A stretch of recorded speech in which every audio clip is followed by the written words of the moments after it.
All right, welcome everybody to episode 40 of FMA Discussion. Tonight we are featuring Steve Grody, and tonight he's going to go over FMA Empty Hand, more so on the trapping, and I guess some compare and contrast will come into play as far as JKD and its relation to center. We'll get some of that from him as well. But again, if you haven't hit like and subscribe, hello sir, how are you?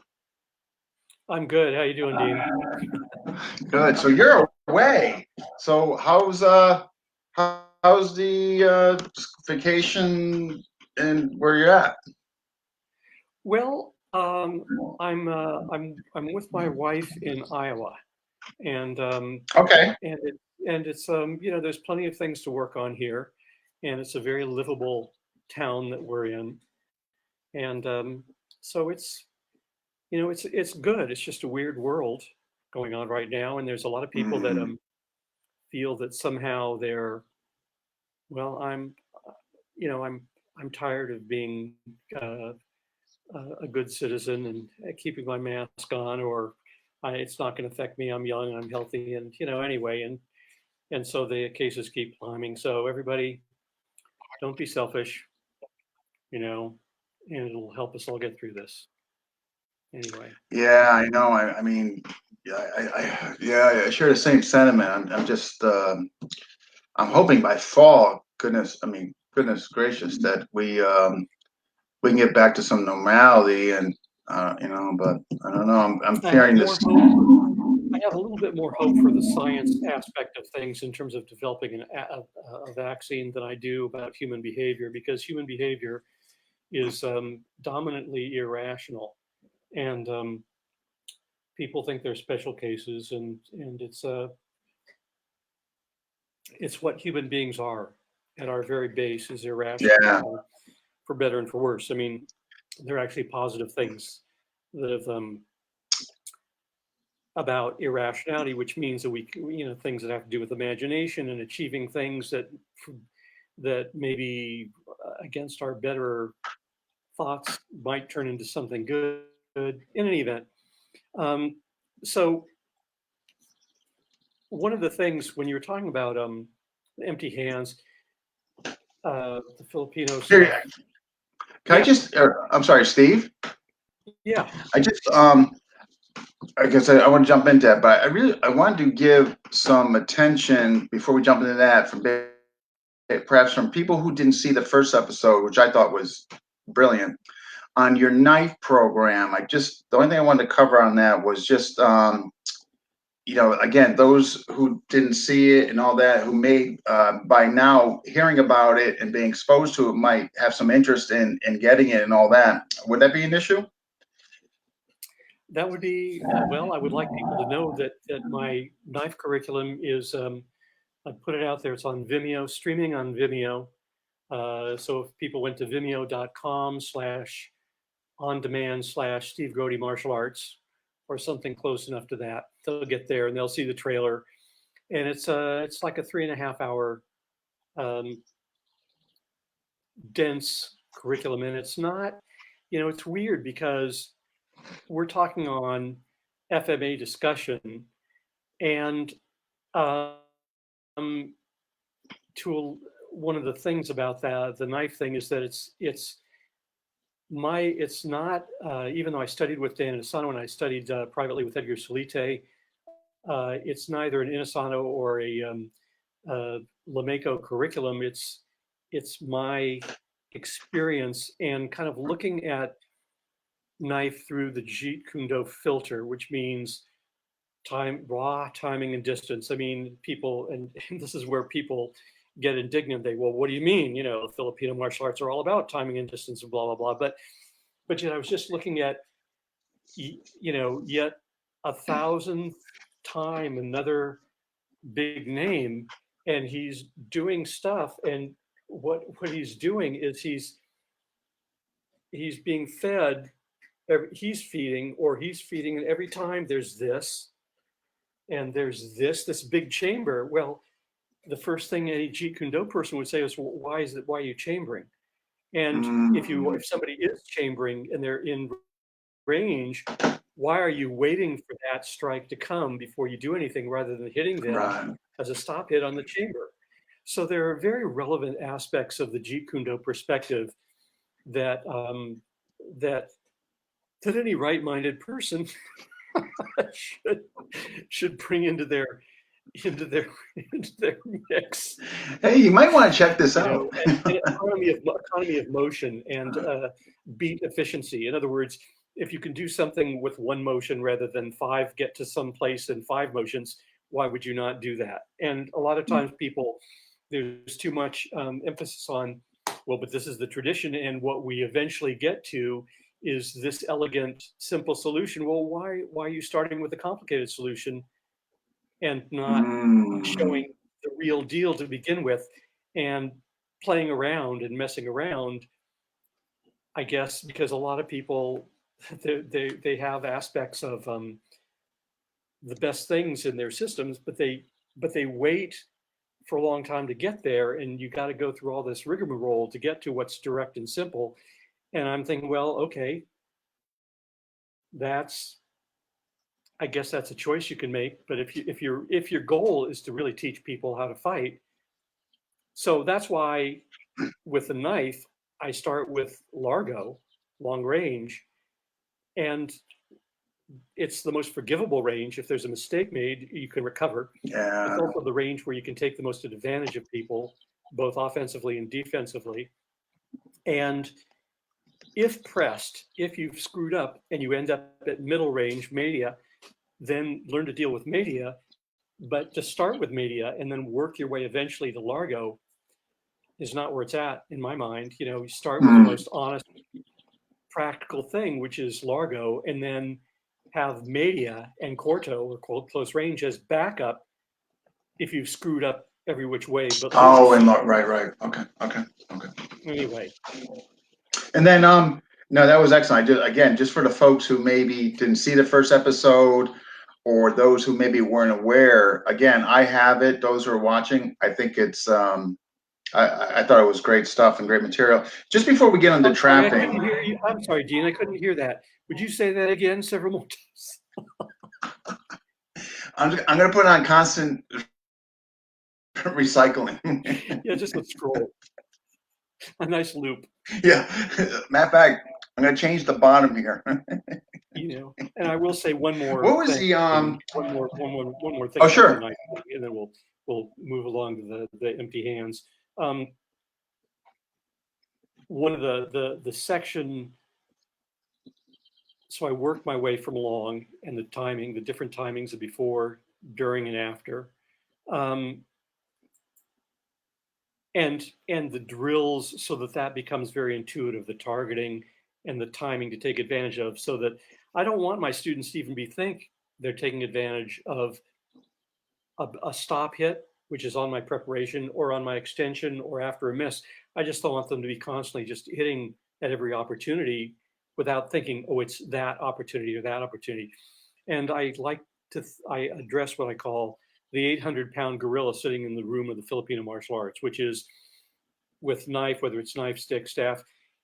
If we're teaching people to hit the hand or, you know, cut the hand of the incoming strike, but there's very little talk about how you deal with somebody trying to cut your incoming strike. It's very kind of like, Yeah. well, don't let that happen. And that's rather than how do you not only not let that happen, but how do you take advantage of somebody trying to cut you? No. And then, yeah. And as I told you, I thought that was so unique what you covered there, because again, I never saw that addressed in any videos or instructional tapes, what have you. So I thought that was a gem. I thought that was nicely covered. I'm sorry, Dean, I couldn't hear you. I have to get that. I have to type on the scrolling too. Before it's all over, I'm gonna have like 20 messages. I'm gonna have to get in there and scroll. Can you before again? I just want a couple little brief things I want to get before we get to trapping. Sure. Can you just explain to the viewers a two-part question? Can you explain why you feel there needs to be the cognitive before we get to the physical, and I hope I'm correcting this, but that's kind of I got out of it watching your stuff and talking to you. The cognitive aspect before actually getting into the drilling per se. Second question: what was your inspiration for the release? For the release of what? The knife Well, program. because I thought there was something valuable to say. If I was just regurgitating curriculum, I wouldn't have done anything. If I thought that what was important in a particular way, and a process and a progression, if I thought that everything important to say had been said, then I wouldn't do anything. I wouldn't do anything just to say, oh, look, I also know curriculum, because who cares? I thought that there is a way, a priority, a way to set priorities that often is overlooked. I think that there's aspects of training process that's overlooked. People a lot of times don't distinguish between cognition and technique.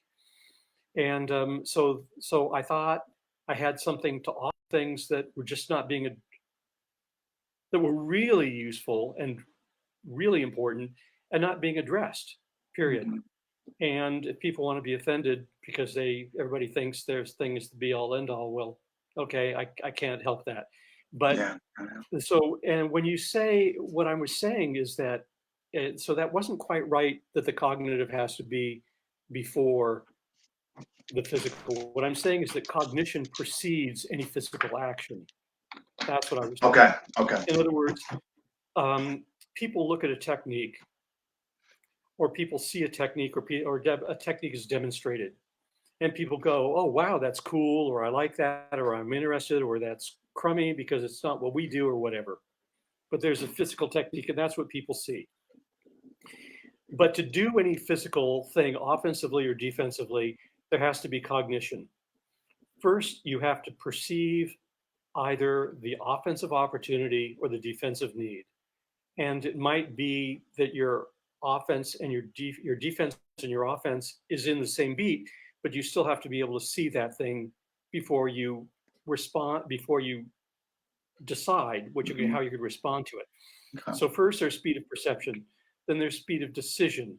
And it could be instinctive, and it could be conscious or deliberate, but you still, again, have to see an opportunity before you can decide. Then there's speed of initiation. And speed of initiation, Dan Inosanto has a really nice way of putting it. There are two aspects to speed of initiation. Dan Inosanto has said, and this is a big one, this is another big one, because there are a lot of people, I'm going to back up a little bit, and hopefully the sound won't be too bad. They're kind of in a sort of ready position.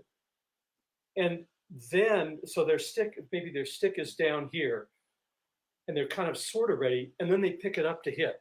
Well, that means if you have to bring it to a position to make the strike go forward, that means you were not ready.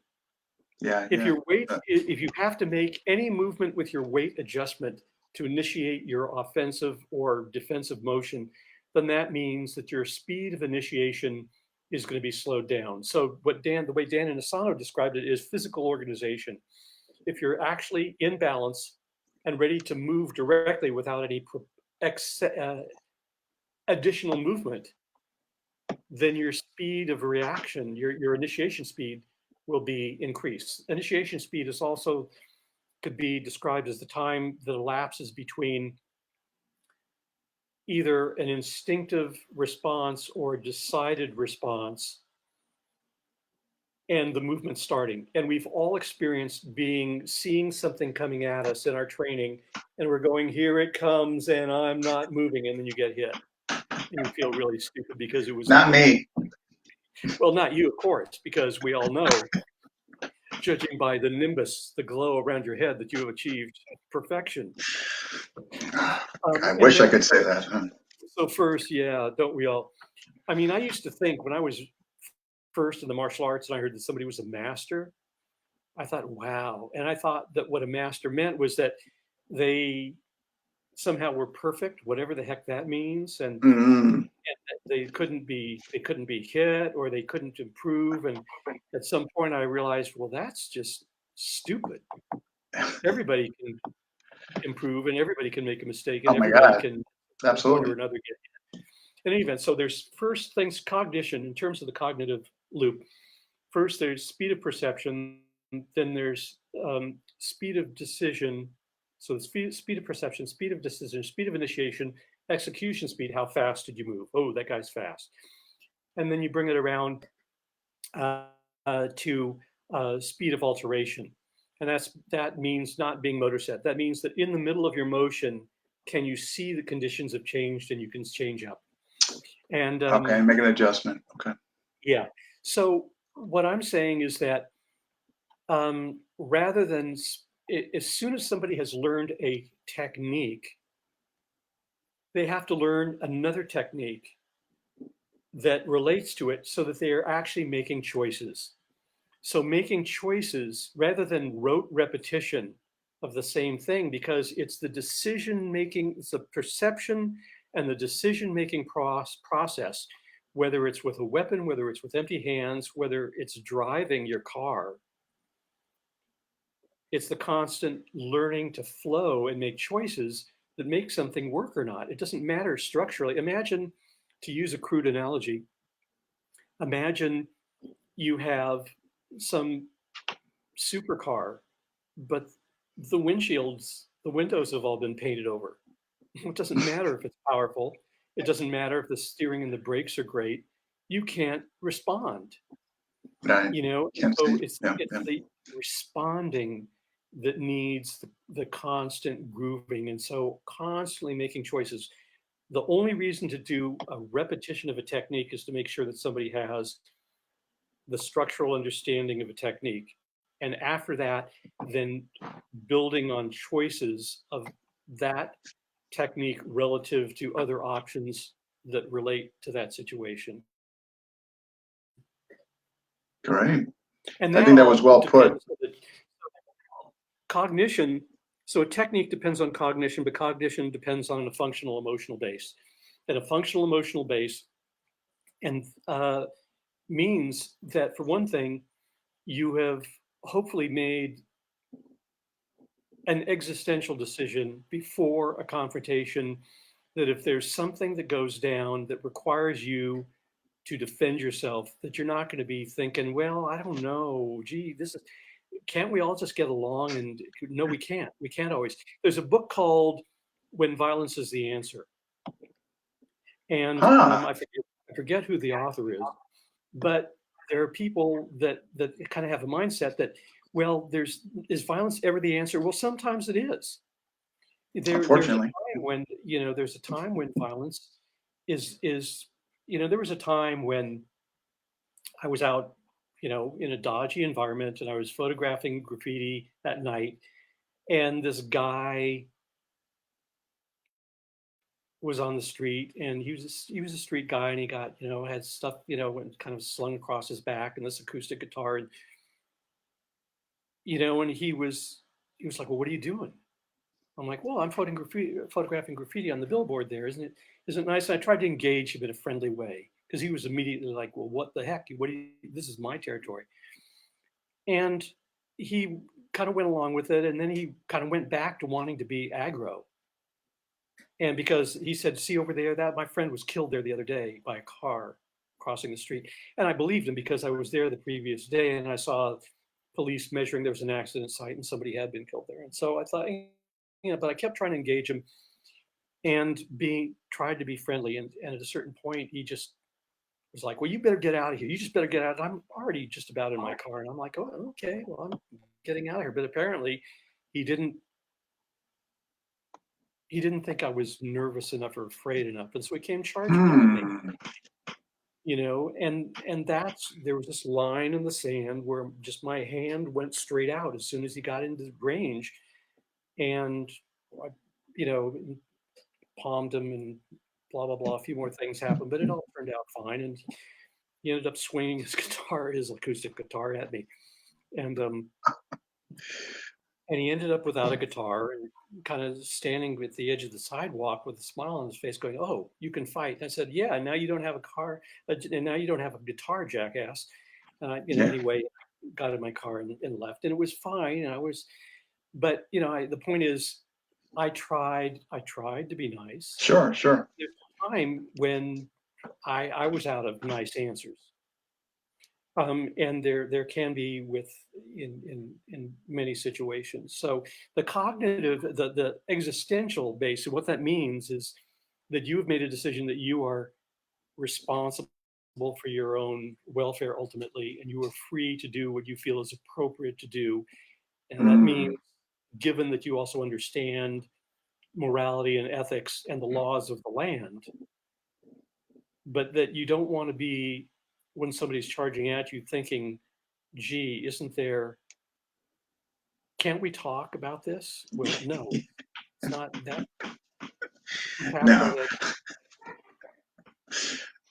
but so, wow, oh, you know what, Steve, we got some people who are saying hello, and I just want to, Mark Stewart, Wada, Mark Stewart, Paul, hi Paul, John Kuspis, thank you, Jimmy, thank you for sharing such amazing stuff. It is James Robinson.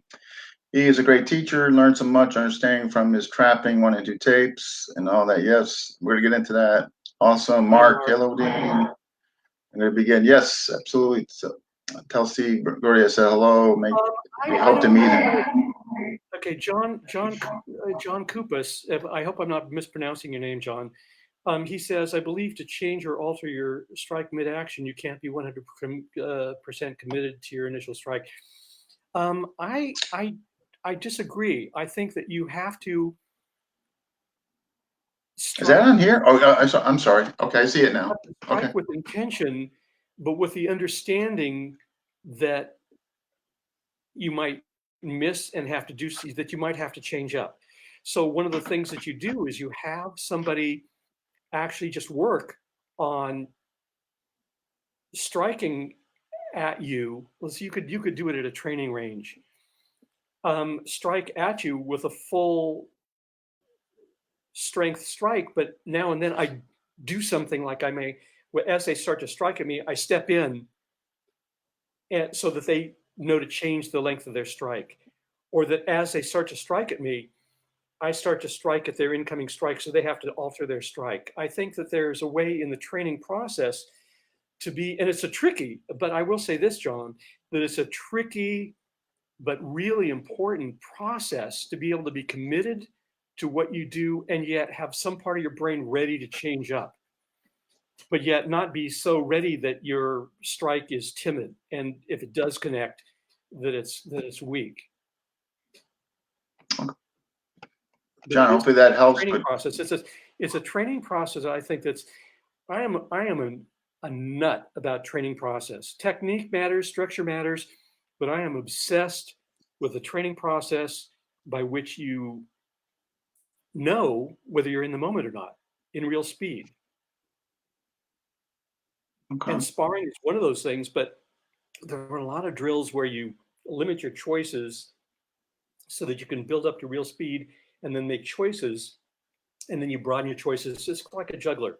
You start with one ball, just tossing a ball from hand to hand, then 2, then 3, and then somewhere down the line, you're juggling, a bowling ball, a feather, and a chainsaw. And we might have an answer on the author of that book. Death challenges yet? What's that?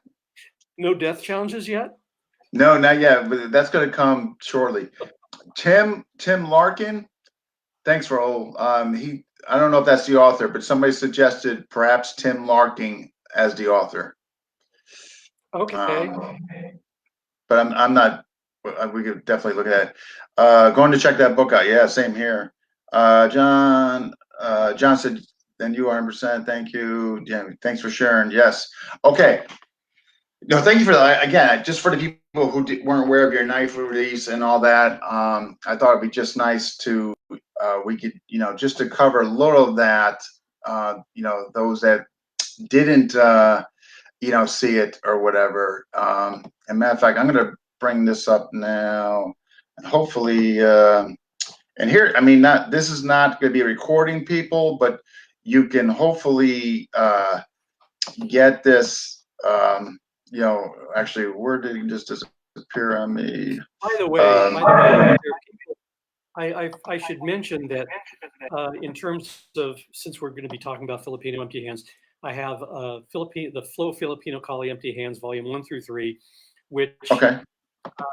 is people can get various places through I&I, but I don't get anything from that.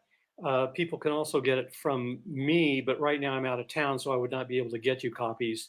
Mm, So just people can get in touch with me if they're interested in what they could get from me while I'm out of town is my hour-long uh, video on Lubud and my hour-long video on Siko Ordabasan Tapi Tapi empty hand drills.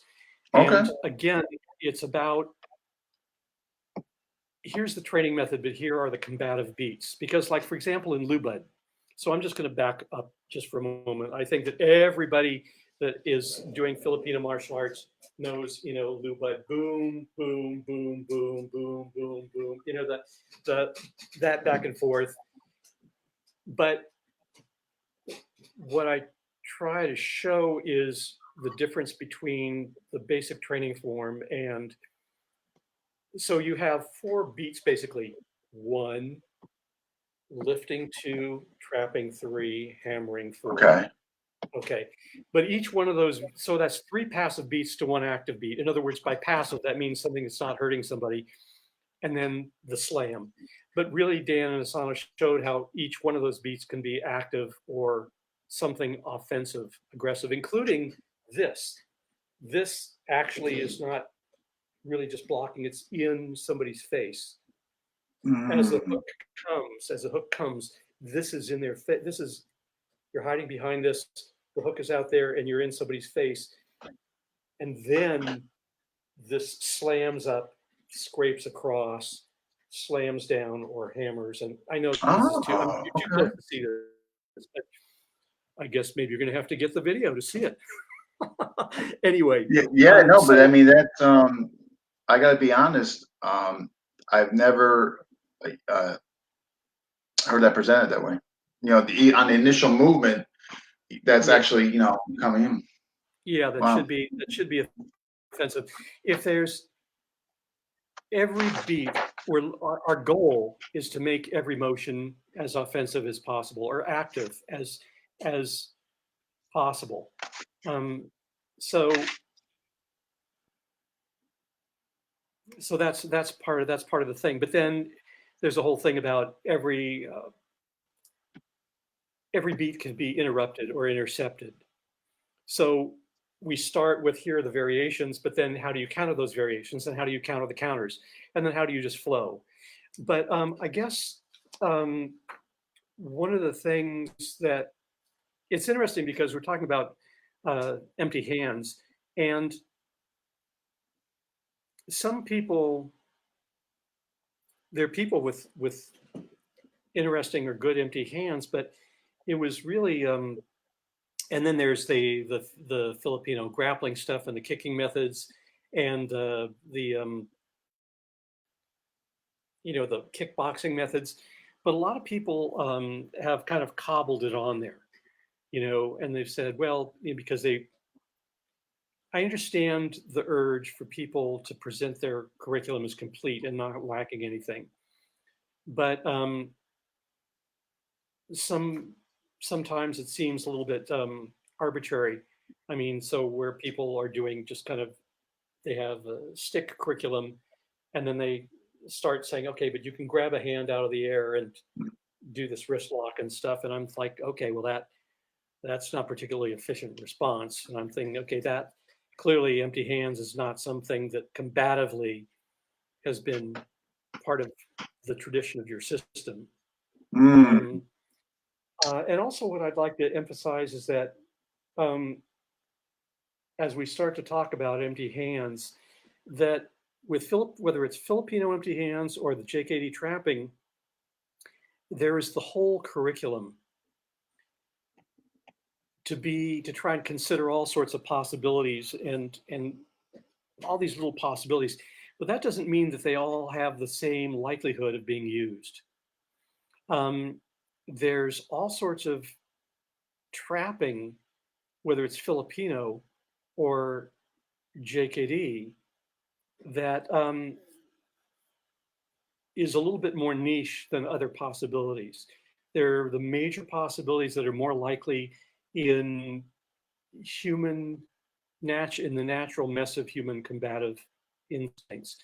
And one of the things that I would emphasize is that, one of the things that you hear people say is, when somebody outside, say, of the martial arts, they talk to somebody in the martial arts, they go, well, you say you do all this stuff, but how come I don't see it in the UFCs or the cage Well, Oh, yeah. I've heard that. when you Yeah. have the things that happen when you have BBGs, big burly guys that are in great shape, and that's what they do. It's not gonna look like necessarily the average street confrontation with a guy that's just pissed off and is not necessarily a trained person. So when people say, well, if you can't do it in sparring, is it real that it's going to happen in the real world? Well, sparring, if I move with somebody for the first time, it's going to be a different kind of interaction than when now that they've moved with me for even 3 minutes or 5 minutes. And if you're used to sparring with me for a year, are your responses going to be the same as if it was the first 30 seconds? Not Of at course, all. yeah. So what are human combative? That's one of my big things is, what are human combative responses?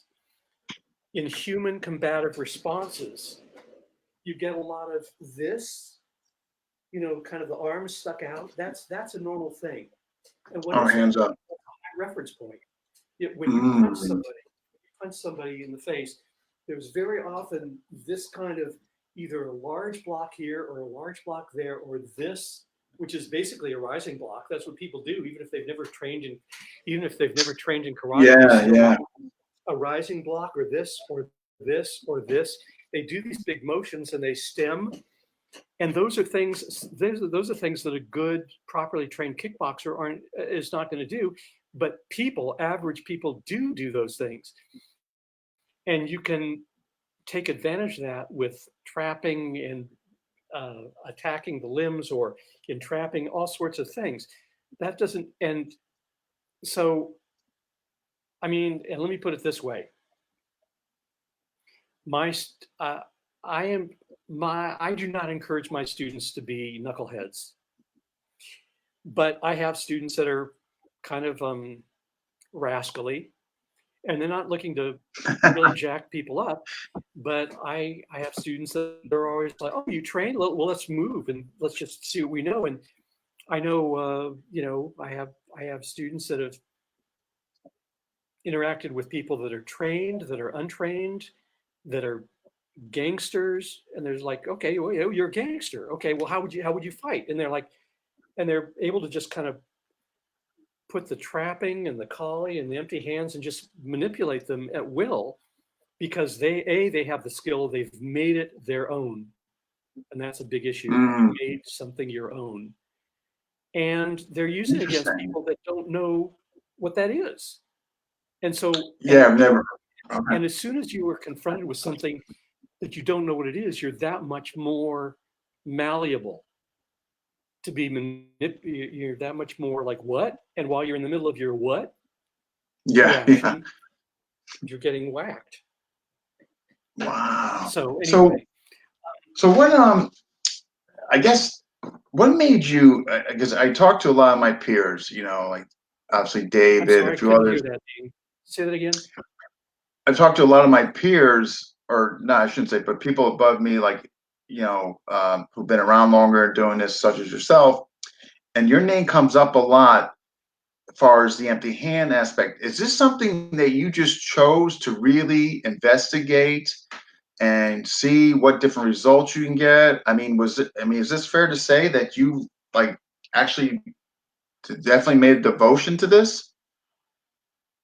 Is it fair to say that one more time? You broke up a little bit. Is it fair to say that you definitely made a devotion to this to see what you could make work and functionalize as the basically what was seen in drill format? Well, I am always curious. I'm looking for the problems in myself. I'm looking for the gap between what I know about and what I can do. You know, as the saying in JKD goes, it's not what you know, it's what can you do. It's what can you do. And it's so easy to know a lot of stuff, but that doesn't mean you can do it. And so I'm looking, and then I'm trying to, and then I'm going, okay, well, why? Why is there such a gap between what I supposedly know and what I can do? And then how do I close that gap? And then what are the things that seem like are most robust that can be done under pressure? There's the whole issue of, and so the reason that I did originally the Flow Filipino Empty Hands 1 through 3 is because everything that I saw at that point was showing a little bit of it, but nobody was really trying to be comprehensive. They were kind of Okay. saying, well, there's so much to this, I'm just going to show a little bit of it. And I was thinking, well, why not try and be comprehensive? So like so I tried to really show, and when I say Filipino empty hands, I'm talking about the Inosanto La Costa system as Dan evolved it. And there is a different in one by Inosanto La Costa system. There are a lot of people, whether it's swing dance or martial art or playing guitar, you know, that they've developed something, but it takes a student to look at it and go, oh, well, that's what you're doing, because sometimes the person doesn't even know that's what they're doing. And Interesting. it's so intuitive. And so Dan is somebody that's always been interested in organizing information and looking at it and how do you organize it and then how do you train it. And one of the things that and so he's very open about saying that, for example, and I hope that you can hear this while I'm back away, that the very first thing that Lacosta did when he had Dan feed him a jab was he, let's see, well, there's the camera. He actually hit his bicep with his fingers. He actually hit him in the nerve with his fingers, and then the finger jab, trap back fist down to the elbow. You know, that was the first thing he did. So it wasn't like, well, first we do this one thing. The first thing he did was boom, shower him with strikes.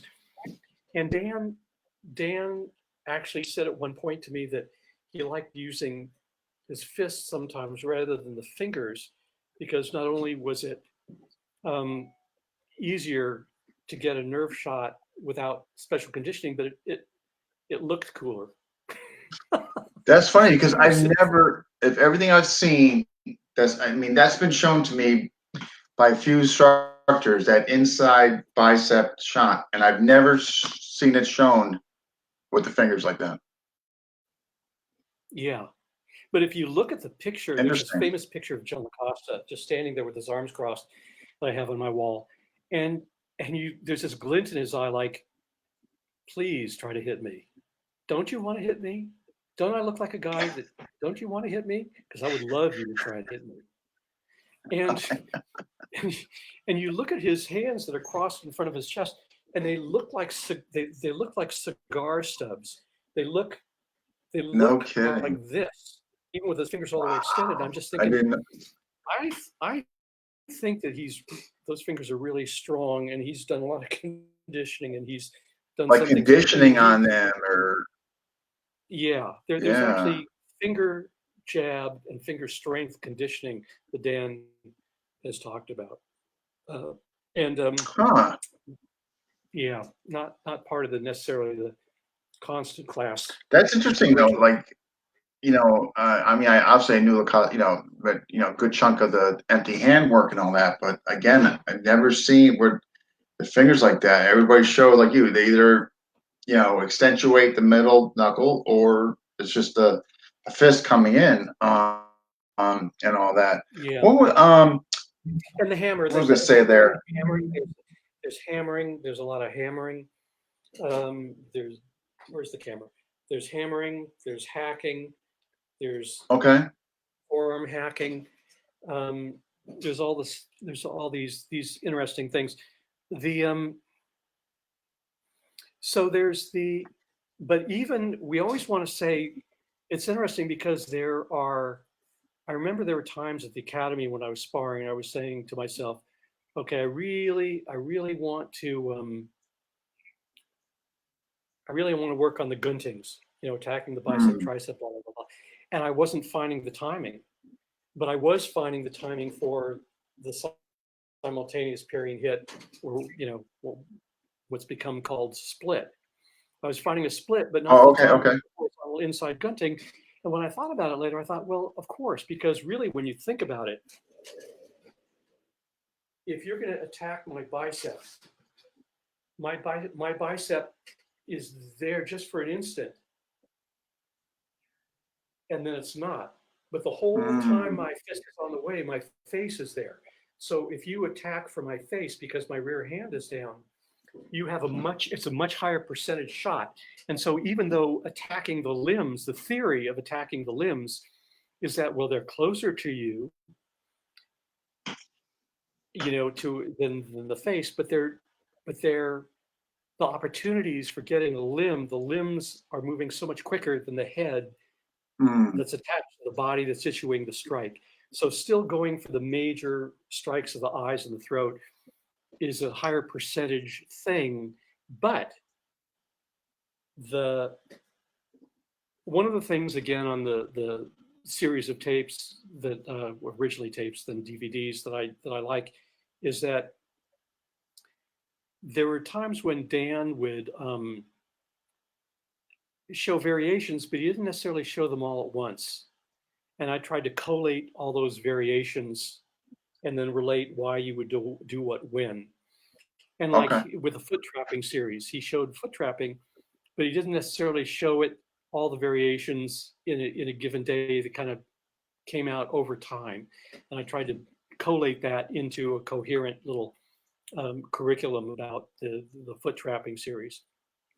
But with the Filipino, the Inosanto La Costa counters to hooks, that that you have, there's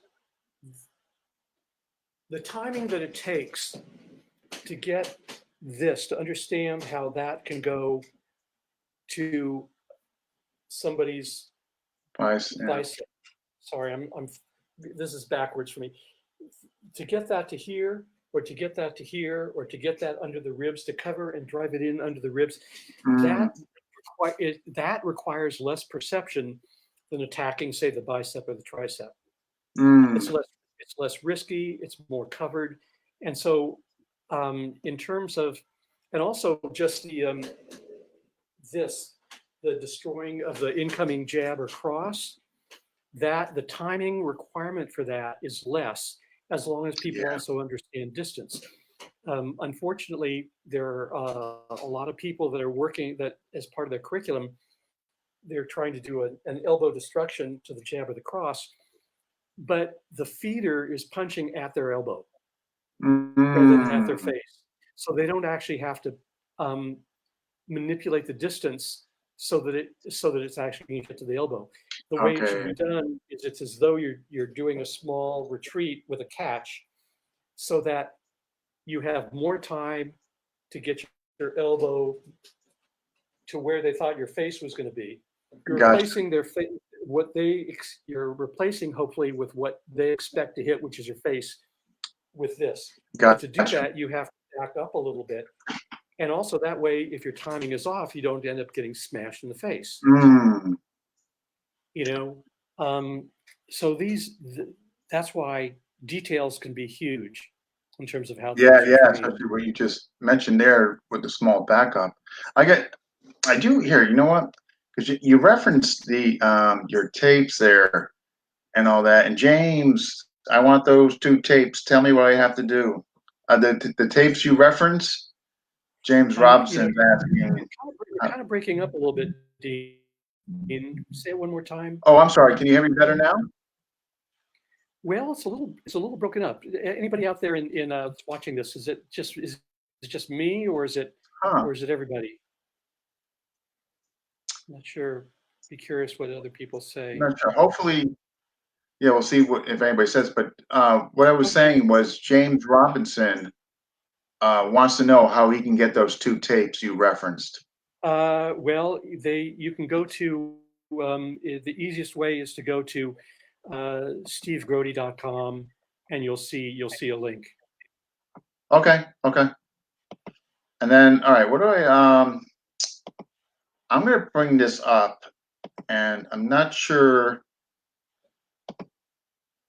Can you see that? You'll notice that in terms of hand techniques, primarily we've been showing Kali is counterattacking at this point, and that's where some of its real distinction comes out. However, I want to say again, it does have all the attacking kickboxing stuff, but because all the kickboxing has been done in previous tapes, we're not going to emphasize that here. But some of the ways when Kali does attack, when there is a blocking response, these are some of the things that can happen. In other words, Kali a lot of times likes to just force the person to respond and then counter whatever their response is. Some examples of this would be that if Mark gives me a kind of a right inward block, okay, that while they do have this trap and roll kind of stuff, this kind of back fist, the trap and back fist, a lot of times what will happen is rather than just trap down here, and we'll see more about this later coming from attacking his punches, or when the thing comes, even that when this slap upwards and attack down onto the point of the hip or into the ribs. Again, watch that when that comes up, slapping up and coming down here, and then there's all this, coming up into all sorts of sweeps and takedowns. Just wanted to show that root situation. Okay. That was that poor guy Mark. that guy is in so many. Wow, but okay, I was kind of hearing the vocals double in 2 different ways. It was weird, but there's the point is that the Kali also doesn't just deal with the incoming strike; it also deals with obstructions, and how you can either attack the obstruction. See, in JKD trapping, you use the obstruction to get still to a major head body target. In Kali, you might get past the obstruction to get to a major head body target, but you also might just attack the obstruction. So it's and since when you're trying to hit somebody, so for example, let's say you were hitting somebody and you got that forward obstruction rather than the crossing center line, but you got kind of a forward, again, panic obstruction. You can go around it. I mean, because actually this where you hit the obstruction and then go around it to go in. Okay. Go around. That's a knife thing. It's just a disengagement with knife. And so that's right. It's very much part, right. Okay. Yeah. And but then you could also, if you ran into something, you could also trap it down and smash up with the elbow. You can start smashing on the inside. This is very sensitive here. The whatever I would train with Dan, or demonstrate with him, he was so accurate. And when he got married, and he loves wearing the two wedding bands, and he would get those wedding bands right on the nerve. Oh no! He would always get those rings right on the nerve, and he was very accurate with that. And, so you can also attack obstructions is part of the, and the thing is, I really like the way Dan put it, is that when you do the training, whether it's Chizao or the Lubud or any of the Filipino training, that your hands, what you want is for your hands to develop a mind of their own. And that's the way Dan put it. Your hands develop a mind of their own. And it's and even though in JKD, attacking the arms or the legs that are incoming are known as rim shots, because the drummer hits the rim of the drum. And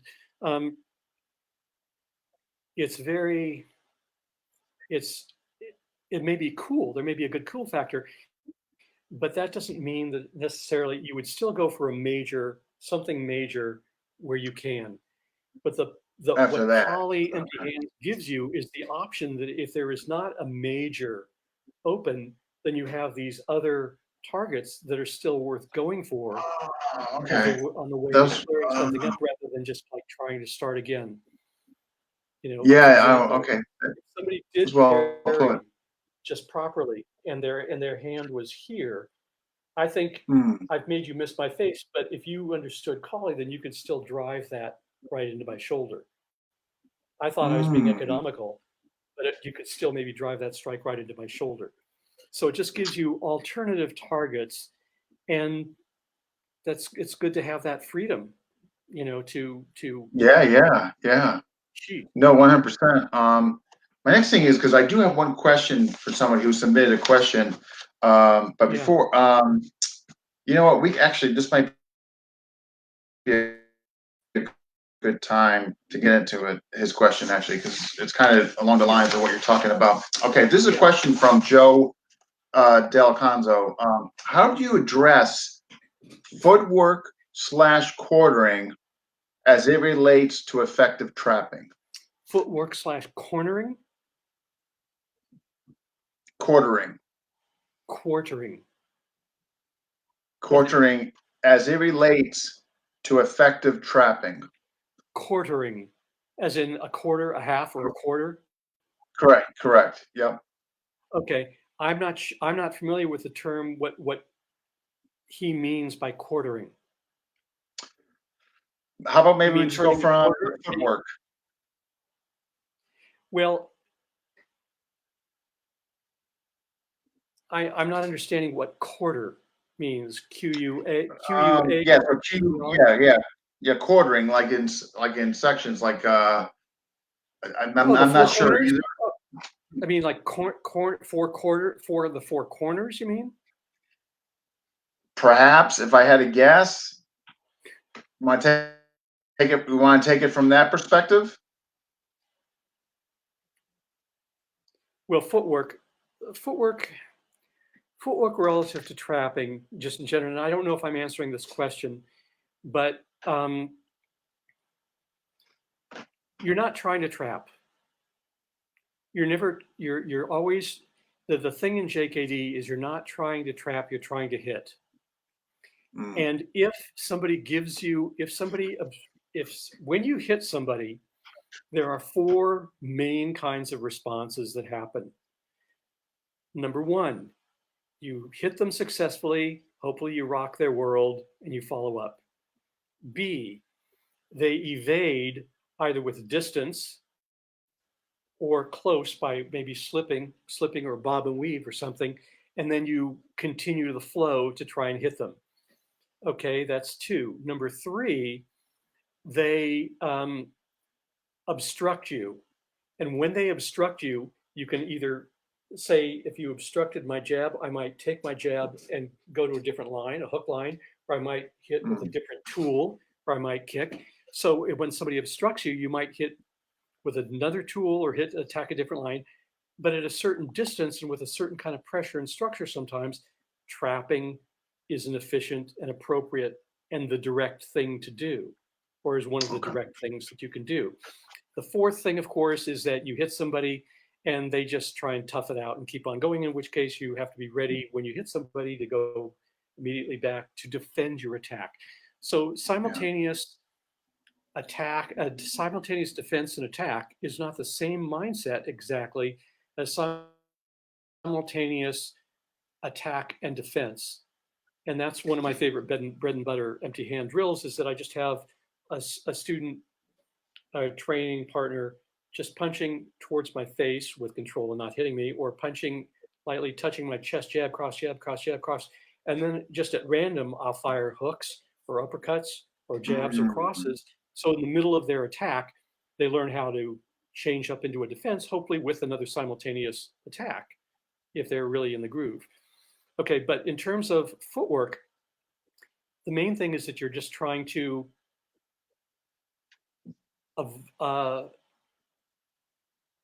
either go in where it's appropriate because you feel that they're vulnerable, or angle to get a vulnerability, to gain a vulnerability. Could be on the outside, could be on the inside.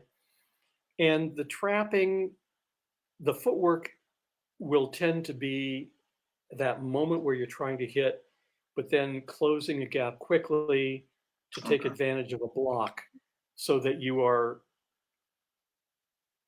surprising them. So you're taking advantage of they're taking advantage of they're not expecting what you're giving them.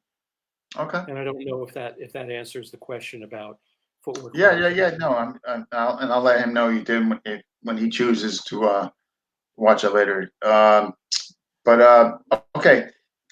Another question. This is kind of I got his name is, but anyhow, what he wanted to know was just an overall compare and contrast between FMA trapping, JKD trapping.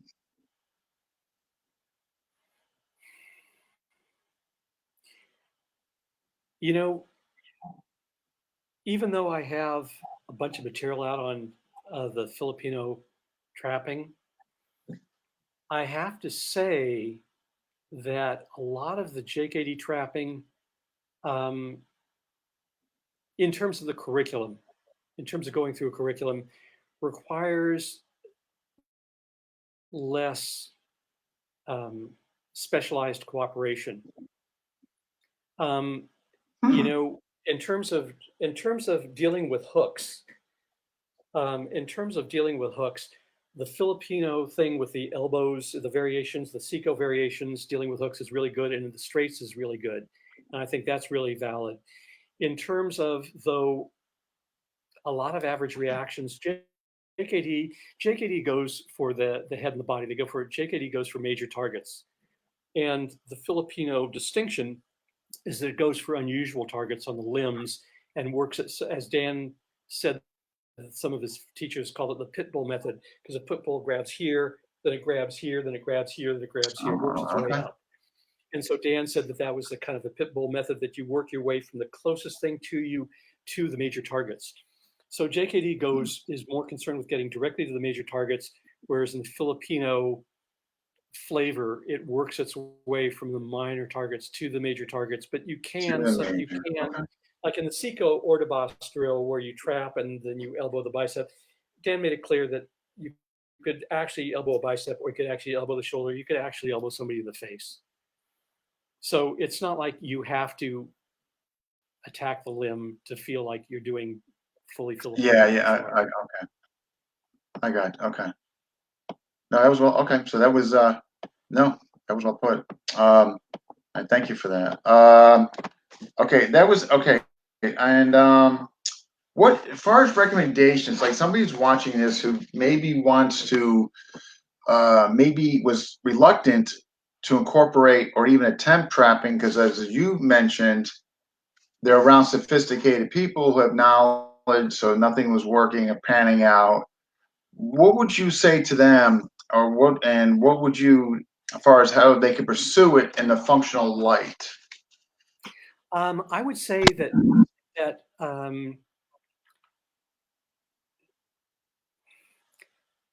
one of the ways you could describe trapping is not just manipulating the limbs, but gumming up the works. And so I realized that I will be doing a trapping volume 5 eventually, where I'm actually thinking about calling it actually advanced trapping, because it wouldn't be more complex sequences or longer sequences. It would be how you eliminate steps to get the same result. But one of the things that I realized I did on my trapping tapes is I did talk about how you modify trapping to deal with certain boxing defenses, but I didn't cover as many as I would like. So for example, when you hook, if you see it in time and you see that somebody is doing a telephone cover, then just as you get there, open up your hand and jam their hand against their head and push their hand into their face and start punching them with the other hand. Or when somebody tries to parry you, stick to their parry and gum up their response. Or when somebody shoulder rolls, if somebody shoulder rolls, you put your hand on their shoulder so they can't come back at you and shoulder roll. Or if somebody does a low cover, if somebody's doing a low cover, then you can, as you're hooking, and somebody does a low cover, that you put this against the front of their forearm and start to gum up their works, and you're just inhibiting their motion. So I would say that you look at the boxing structure and say, how can you gum up that structure? And even though it's not going to be like, reference point, high outside reference point kind of classical stuff, right? Just think of how you can be obnoxious. How can you gum up the game? How can you gum up their motion? How can you stop their motion? That's a good way of putting it. It's like one of the things that Bruce Lee did is that he would catch and then he would ride their punch back in as they retracted it. So he was manipulating that hand, and so instead of just parrying, sometimes stick to the parry and see how it works. Being ready for I like that though, like you're saying. And and you're trying to not just manipulate their structure, but manipulate their expectations. So it's like if I stick a hand on your arm, on the outside of your arm, and push it to your center line, I will hopefully have enough pressure forward that I'll keep you from disengaging to a hook.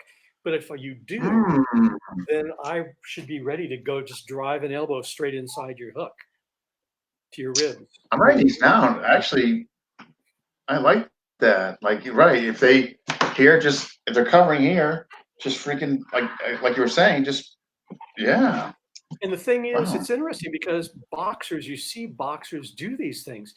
You see boxers just kind of put their hands on other people's hands. And you see a boxer sometimes put a hand on a boxer's hand, almost inviting the hook to come around to the outside of this, and then they just hit straight. They say, I've obstructed the center line, so you better hook. And then they intercept it with their straight punch. And you'll see. There's the camera. You'll see this. It's called cuffing in boxing, but it's just a hewn sound. It's a circular parry. You throw it out, and you cuffing, and you see jams. And if somebody tries to go around the jam, you hit. So that's one of the ways that you see boxers using trapping, or manipulation of the limbs.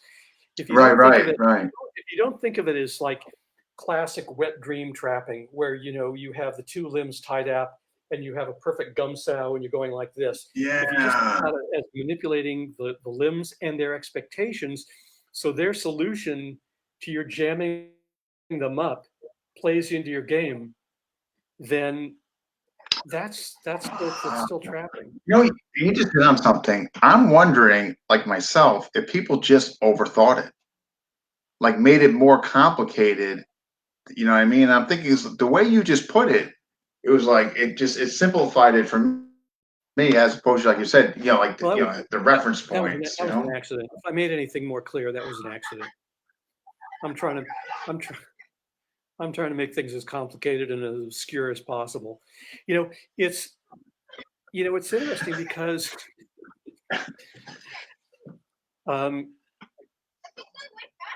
It's interesting because it's natural for anybody. I just want anybody in the Filipino martial arts to think of how much curriculum there is that they've never pulled off in sparring. There's and that would be probably the majority of middle range. When you spar, how likely or how often do you end up getting into media? And if you do get into media, how long does it last? so it never looks like counter drills. Well, then I guess we should just throw it all out. Well, there's still a time and a place for what those skills give us. We have to figure out how to make it fit and loosen it up for whatever's in front of us. And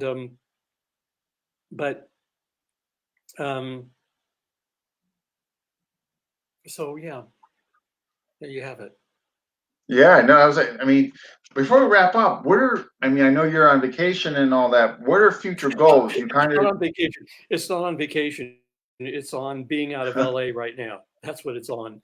So it's like you're currently all right. So you're currently out of LA with my wife, and just we're riding out the storm. And I've got projects that I'm working on related to documentation. I've got stuff that I'm working on relative to my my instructional material and new instructional. I'm going to be doing a thing on stick eventually, on empty hands, on all sorts of stuff that I need to learn some technical stuff in terms of how I break things up into little bits and pieces. People want to download little bits and pieces like songs. Nobody downloads an album. I download albums. I would still buy CDs and vinyl. Thank you very much. Yeah. As opposed to. But I need to make my material available in little bits and chunks, because that apparently is the wave of the future. I know. Regrettably. So you mentioned you perhaps got a stick project coming down. I think you mentioned short and long coming down. Well, that would not be. That would be very down the line. I'm a stick. Okay, advanced trapping, or what I call actually advanced trapping. Because there are steps taken out to get more for the motion. There's a stick. There's going to be in the stick, I'm not sure if it would be part of stick that I'd also do staff and probably two-handed like bat. It might be all part of the same thing, because the staff has its own interesting problems or challenges, technically. And Sinawali, and the thing with Sinawali that's interesting is that if somebody, again, a lot of people do Sinawali because that's part of the tradition, but a lot of it is, I don't mean to be so cynical, but gee whiz, I am. It's because you can show 10,000 patterns and have 10 tons of curriculum for people to memorize. And there have been times when it's really pretty embarrassing. And I've read some interview with somebody who says, well, we have 100 patterns of Sinawali in our system. I'm like, so what? It doesn't matter how many patterns you have in just the basic 6-count variations of the Inosanto Lacosta system. There's 256, and that's just in the 6 counts. And it doesn't matter. As Dan would say, if you understand timing, then caveman cob is usable more than the Villabril 2025 count. It doesn't matter. It's about time and distance. And so what I would be doing with the Sinawali is showing how any beat has 9 different applications, and then how you go through any of the drills to find the inserted syncopated beat, which is basically the combative secret. Everything is syncopated rather than done in synchronized form. And what are there 3 essential drills in Sinawali by which you make all that material flow naturally rather than just kind of click sticks with your partner. So when do you got like a rough estimate as far as timeline when we might be seeing some of this? I'm hoping I'm hoping to do it prehumously. I'm hoping to do it. The first thing is I don't. That's the most direct answer.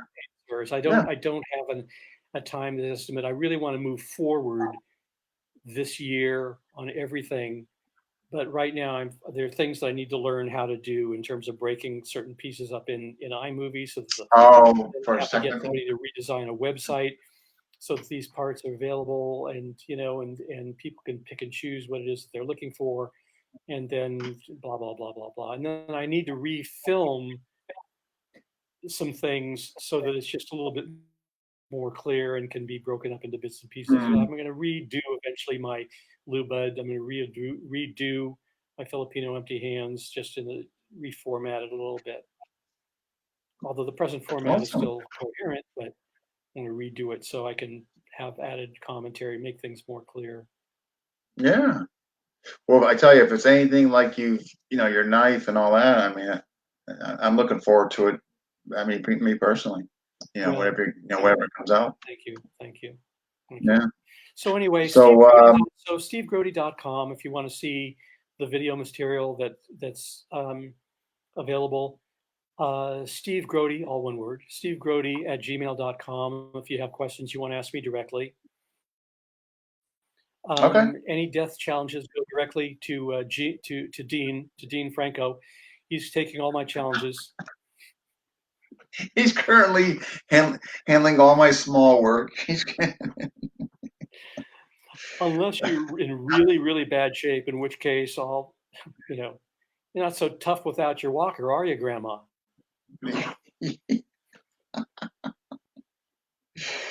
Oh, good. And James said thank you for the question because he had those interest in your 2D videos there.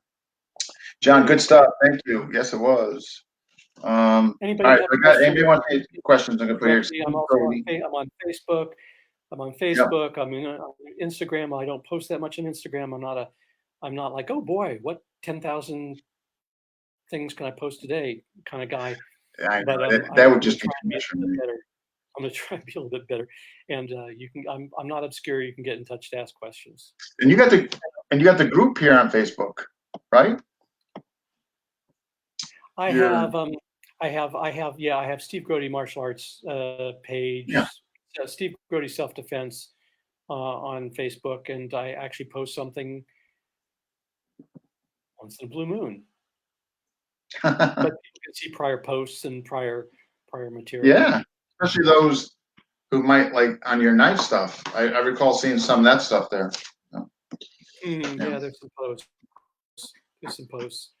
Anyway, well, I appreciate what you do, Dean. I appreciate you having me on. I appreciate you trying to just kind of be out there and present material. And it's about the process and just being out there and not about a political agenda. And so people that are interested in just actual martial arts, and I appreciate that.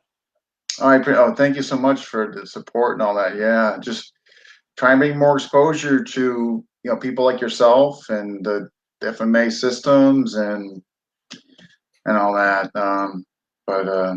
Yeah. More to come. It's what's that? More to come. Yeah. Absolutely. No, absolutely. I just wish the community as a whole would respond better, but it is what it is, I guess. It's exactly what it is. Yeah. And I think people are overwhelmed with choices these days, and it's tough times. No, it's tough times. Absolutely. There's an inverse ratio. There's always an inverse ratio between amount of material available and interest and attention. So when there was very little available, people really were on it and on everything that came out. And now that there's so much available, people are kind of overwhelmed and they pay less attention, even when there's something that really should be paid attention to. Yeah, I know. It's almost like too much. Yeah. No, that makes sense. Yeah. Anyway. Yeah. Well, everybody, be safe out there. Yeah. Be a good citizen. Don't be taking people's guitars and don't be destroying people's acoustic guitars just because they're swinging them at you. I'm glad it wasn't a Fender solid body. Oh my goodness! Crash. But okay, guys. So what I always do is I download it and all that, and I'll definitely post it to your wall, the YouTube. Okay, great. Yeah. Again, I want to thank you so much. I always enjoy talking to you, and I've obviously we'll be staying in touch. Don't worry, it's not gonna be the last you hear from me. Yeah, great. Okay. Talk to you soon, Dean. All right, take care. Bye. Bye. Okay, folks, here. This is what I couldn't find before. Anybody was I referenced before about Steve's? Those I highly recommend this program. He's got in two separate download videos, but really, really good stuff. A lot of stuff that he was talking about in the beginning, the cognitive aspect and all that. I highly recommend it. It's not that pricey. You can buy, one at a time. Again, I really enjoyed it. I thought it was just great stuff for the money. But this is kind of like the picture when you go on to Vimeo, which is Vineo videos to access it, or you can obviously contact him. But again, I think you guys would be very happy if you check that out. I thought it was really, really good stuff, to my opinion, up there with Amok and David Gould, top three, in my opinion. So for whatever that's worth. But again, I want to thank you for those who made comments, sent questions, and what have you. Again, if you haven't, please hit like and subscribe to FMA Discussion on YouTube. And over the weekend, I will definitely be posting who we'll be having next week. All right, folks, take care.